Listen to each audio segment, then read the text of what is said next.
quand l'école finissait le 24 juin, à peu près, on était contents d'ôter nos bottines pour jouer dans nu-pieds.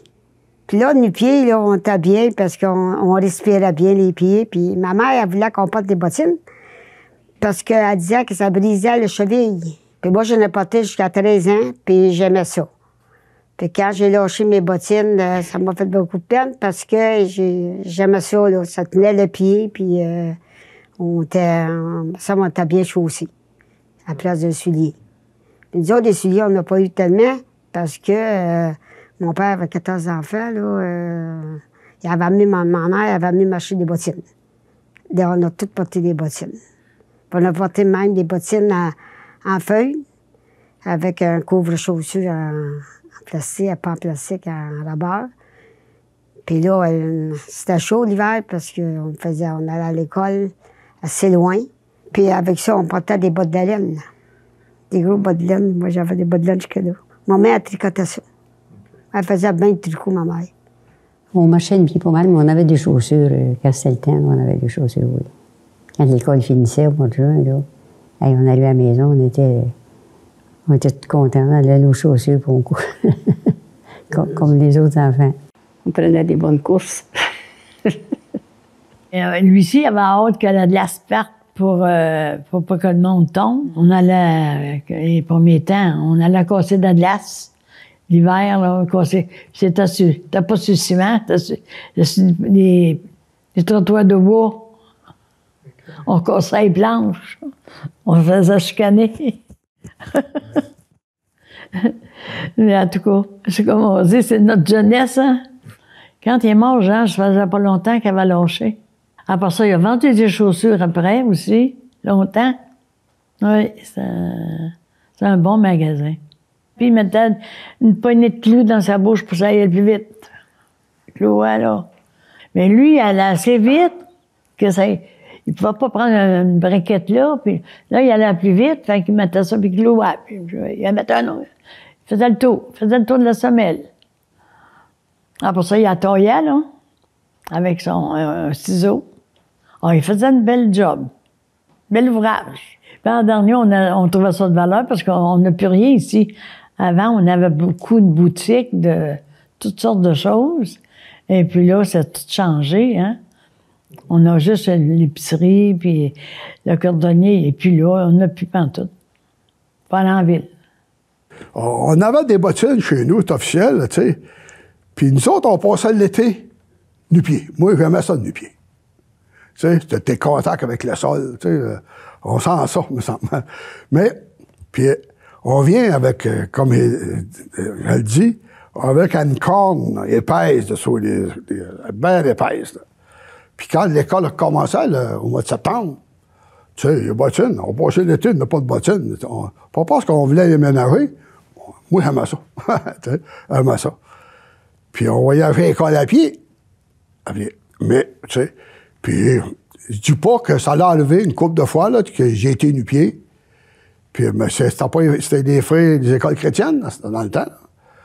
Puis moi, j'ai connu, il y avait des pensionnaires dans le temps, là. Puis ils disaient ça. Puis ils nous faisaient courir. Il y avait une grande salle à côté du collège. Puis ils nous faisaient courir. L'éducation physique commençait, là. Puis ils nous faisaient courir. Le pôle du monde, il y avait des snicks. On appelait ça des snicks, hein, dans le temps. Puis, nu-pied, ça va bien mieux. Nu-pied, tu gardes le contrôle. puis je sais qu'un frère, il m'avait dit ça. Il dit, t'as pas de snick? Oh, c'est dans la cause. Puis je sais que le père, il avait dit ça. Il dit, on fait des frères souvent avec les frères. Il a dit, mec, face à ses frettes, il va y mettre, là, c'est de nos frères. C'est l'âge, là. On passait l'été nu-pied. Puis le seul inconvénient qu'il y avait, c'est quand on moissonnait nu-pied. Parce qu'une moissonneuse, quand tu récoltais l'avoine, tu fauchais assez long dans le champ. C'était assez long. Puis là, c'était plus dur, ses orteils, tu sais, c'est raide, c'est un peu le corps de ça. Dans l'herbe, dans l'herbe, c'est du gâteau. C'est du gâteau. Tu sais, t'as pas chaud aux pieds, fallait mettre une bonne bouse de vache, neuve, là, fraîche, là, bien neuve, là. Ah, elle est chaude, ça va bien faire. Elle est bien chaude.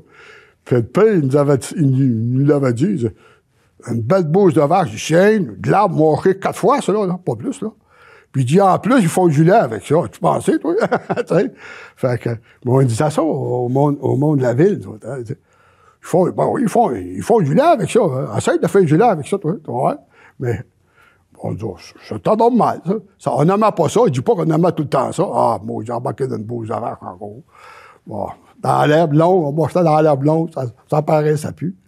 Mais on venait, puis l'automne, quand on commençait à mettre les chaussures, là, oh, il y a une grosse corne de jour, là.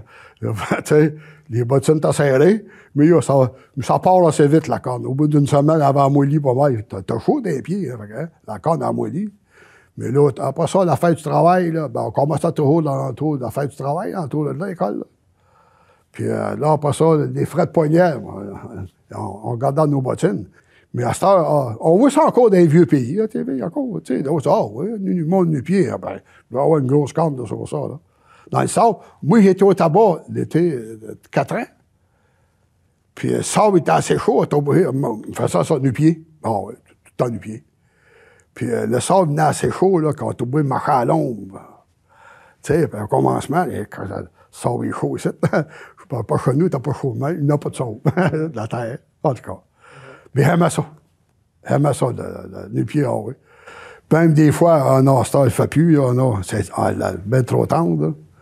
Ça arrive des fois, oh, j'y pense, imagine-toi, avant ça, on courait. Ils les appelaient les jarrets noirs. C'était pas tout à fait cela, mais c'était parce que à cause du fait qu'ils marchaient dans la boue, parfois, la boue était presque noire, mais ils ont donné le surnom, tout en faisant une blague avec ça, là. Ça allait rester longtemps. Non, dans la maison, on avait juste des pantoufles ou bien des petits disques, des petites affaires. On n'avait pas de choses... on n'avait pas... Les bottines, c'était pour aller à l'école, aller à l'église. Ben, disons, quand on était à la maison, puis dans la cour, n'importe quoi, on marchait nu-pied. Mais on n'allait pas ramasser des bleuets nu-pied. Ça, non. Parce que les bleuets, on en a ramassé. C'était le gagne-pain de chez nous pour payer les écoles des enfants. Puis là, les enfants, ils me disaient, « Ouais, t'es chanceux, c'est la plus vieille. » Moi, j'avais toujours du neuf. Le dernier, il avait toujours du vieux.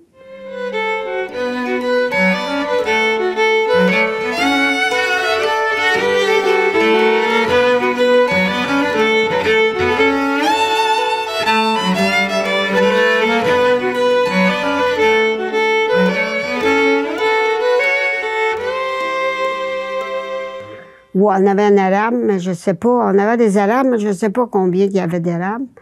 Mais ah oui, papa, il a fait tout ça. La tire, puis sucre de pays, puis il faisait ça pour nous autres. Puis il en vendait aussi. Il en vendait aux gens de Tabasco. On passait à ça pour aller vendre ça. Le 19 de mars, là, elle fait rentoyer, puis c'était les sucres. Puis là, il fallait qu'elle fasse des lunchs pour les travailleurs de sucre.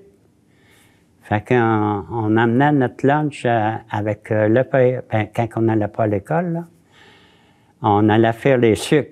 Puis des fois, souvent, le père avait un engagé. Fait qu'il fallait qu'elle nourrisse tout ce monde-là.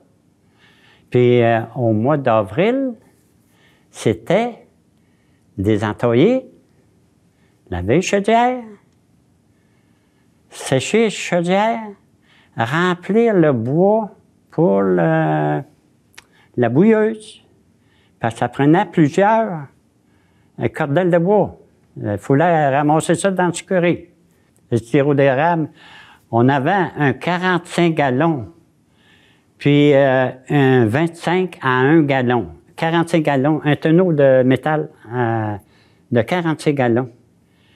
On était une grosse famille, fait que ça prenait du sucre pour nourrir. C'est pour ça que la mère était toujours organisée pour recevoir ou nourrir la famille.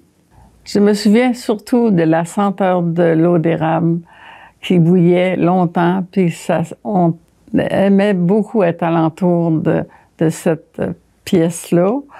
Puis, quand ça sortait en sirop, il y a un petit robinet pour faire descendre le sirop. Et il emportait ça dans des chaudières. Une nuit même, j'avais resté avec mon père, dormir à la cabane à sucre. C'était tellement agréable de sentir l'odeur. J'ai encore le frisson quand j'y pense. Et puis, j'avais fait passer une bonne nuit et j'aurais voulu recommencer, mais c'était pas supposément facile pour lui de s'occuper de moi, jeune, et de son sirop. Il y avait beaucoup d'ouvrages, il ne fallait pas déranger. Mais il y avait toujours les chaudières accrochées au chalumeau, et puis l'eau d'érable coulait là-dedans. Et quand l'eau d'érable était au-dessus de la moitié, il fallait qu'il aille ramasser ça dans le baril qui était, c'est là, le baril était sur un traîneau, un cheval attaché, et puis il ramassait il vidait l'eau d'érable dans le gros baril.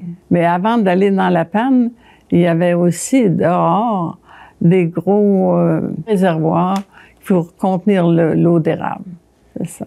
Puis il y avait après ça des tuyaux qui pouvaient mener à ça. C'était le gagne-pain de presque pour l'année, parce qu'ils gardaient le meilleur pour nous autres. Ça, c'était sûr.